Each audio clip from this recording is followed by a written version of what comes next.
Leviticus, the third book of the Hebrew Bible, often appears intimidating. Its dense text, filled with detailed laws and rituals, can seem irrelevant to modern readers. However, understanding Leviticus is crucial for grasping the heart of the Old Testament and its profound impact on Western civilization. Leviticus derives its name from the Levites, the priestly tribe of Israel. The book serves as a guidebook for the Israelites, recently freed from slavery in Egypt.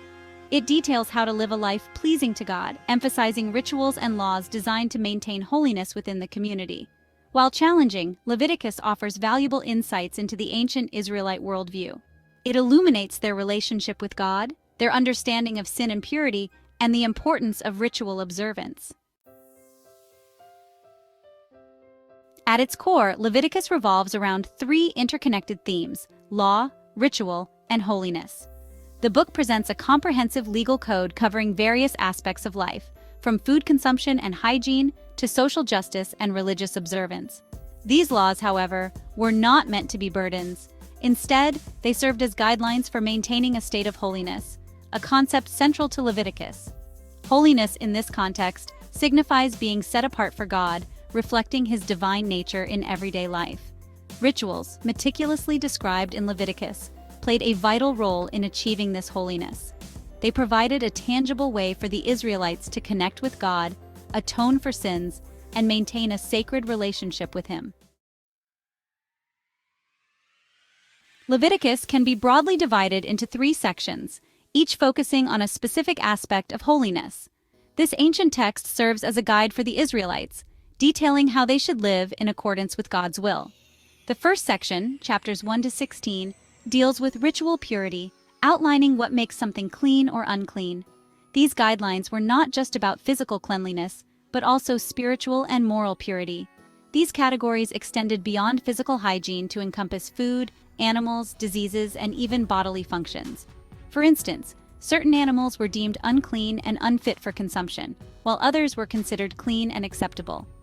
The Israelites believed that maintaining ritual purity was essential for approaching God and participating in communal worship. This purity allowed them to be in a state of holiness, necessary for their relationship with the divine. The second section, chapters 17 to 26, focuses on sacrifices and offerings, which formed the core of Israelite worship. These rituals were central to their faith and daily life.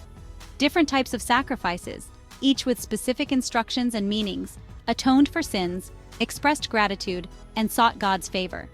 Burnt offerings, grain offerings, and peace offerings were among the various types practiced. Finally, the third section, chapter 27, outlines the festivals and sacred days observed by the Israelites. These special days were times of communal gathering, reflection, and celebration. These festivals, like Passover and the Day of Atonement, commemorated significant events in their history and served as joyous occasions for reaffirming their covenant with God. They were not only religious observances, but also times for the community to come together in unity and joy. One cannot delve into Leviticus without addressing the prominent role of blood. Throughout the book, blood is presented as sacred, representing life itself. In the sacrificial system, the shedding of an animal's blood symbolized the atonement for sin. The blood, sprinkled on the altar or applied to the worshiper, served as a powerful visual reminder of the cost of sin and the need for reconciliation with God. While seemingly archaic, this emphasis on blood reflects the ancient world's understanding of life and death. It highlights the seriousness with which the Israelites viewed sin and their profound yearning for a restored relationship with God. Section 5. Understanding the significance of offerings and sacrifices. Leviticus meticulously details a variety of offerings and sacrifices, each serving a specific purpose. These rituals were not just random acts, but were deeply symbolic and held profound spiritual significance for the Israelites. The burnt offering, for example, symbolized complete surrender and dedication to God. It was a way for the people to show their total commitment and devotion, burning the entire offering to signify that nothing was held back. The grain offering represented the fruits of one's labor and expressed gratitude for God's provision. By offering the first fruits of their harvest, the Israelites acknowledged that everything they had came from God and showed their thankfulness. The sin offering, as its name suggests, atoned for unintentional sins and transgressions. This offering was crucial for maintaining a right relationship with God, as it provided a means for the people to seek forgiveness and purification. It served as a powerful reminder of God's mercy and forgiveness, allowing the Israelites to approach Him with a clear conscience. This ritual underscored the importance of repentance and the hope of divine grace. Understanding the nuances of these offerings provides valuable insights into the Israelites' relationship with God. Each offering and sacrifice was a tangible expression of their faith and devotion. It reveals their deep sense of dependence on Him, their awareness of their own shortcomings, and their longing for a life lived in harmony with His will. These practices fostered a sense of community and shared purpose, uniting the people in their worship and service to God. Section 6. The intricate system of festivals in Leviticus. Leviticus also outlines the intricate system of festivals that punctuated the Israelite calendar. These festivals, deeply intertwined with the agricultural cycle, served as joyous celebrations of God's faithfulness and provision. Passover, commemorating their deliverance from slavery in Egypt, reminded them of God's liberating power.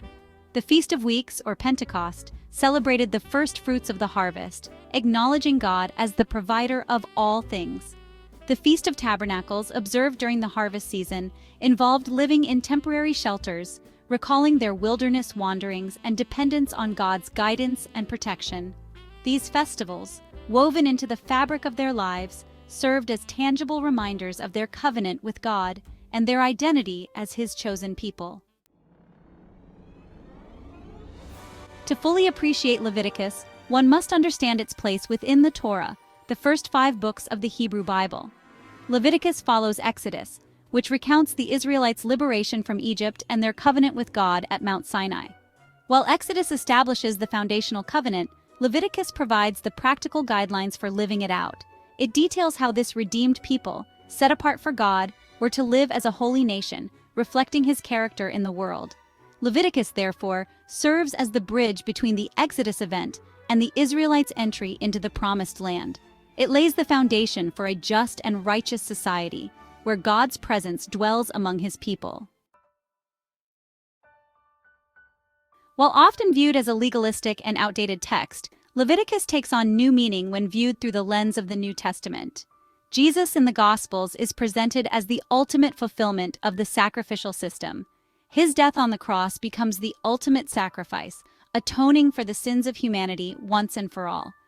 The writer of the Book of Hebrews highlights this connection, emphasizing that Jesus' sacrifice supersedes the need for animal sacrifices. Furthermore, the emphasis on holiness in Leviticus finds its fulfillment in the life and teachings of Jesus. He calls His followers to a radical ethic of love, compassion, and service, reflecting the true essence of holiness. Despite its ancient context, Leviticus offers timeless principles relevant for contemporary life. The wisdom contained within its pages transcends time and culture, providing guidance that is as applicable today as it was thousands of years ago. The book's emphasis on social justice, care for the poor and marginalized, and ethical conduct within community resonates even today. These principles encourage us to look beyond our own needs and to serve others, fostering a sense of unity and compassion in our modern society.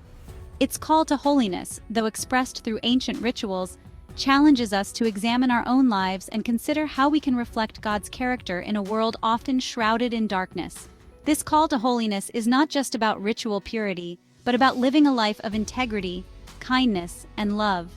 While the specific laws and rituals may no longer be binding, the underlying principles of seeking God, pursuing righteousness, and living in right relationship with others remain profoundly meaningful. These principles guide us in our daily interactions and help us build a more just and compassionate world. Leviticus, therefore, should not be relegated to the dusty shelves of history. It is a living document that continues to speak to us, urging us to live lives of purpose and meaning. It stands as a testament to the human longing for connection with the divine, for meaning and purpose, and for a life lived in harmony with God and one another. In a world that often feels fragmented and chaotic, the teachings of Leviticus offer a path to wholeness and peace. Leviticus, often misunderstood and overlooked, offers a profound message for those willing to delve into its depths. It unveils the heart of God, his desire for relationship with his people, and his longing for them to reflect his holiness in the world. While the specific laws and rituals may seem archaic, they point to timeless truths about sin, redemption, and the human pursuit of a life lived in harmony with the divine. By engaging with Leviticus, we gain a deeper understanding of the Old Testament, the foundations of Christianity, and ultimately our own place in the grand narrative of God's redemptive work.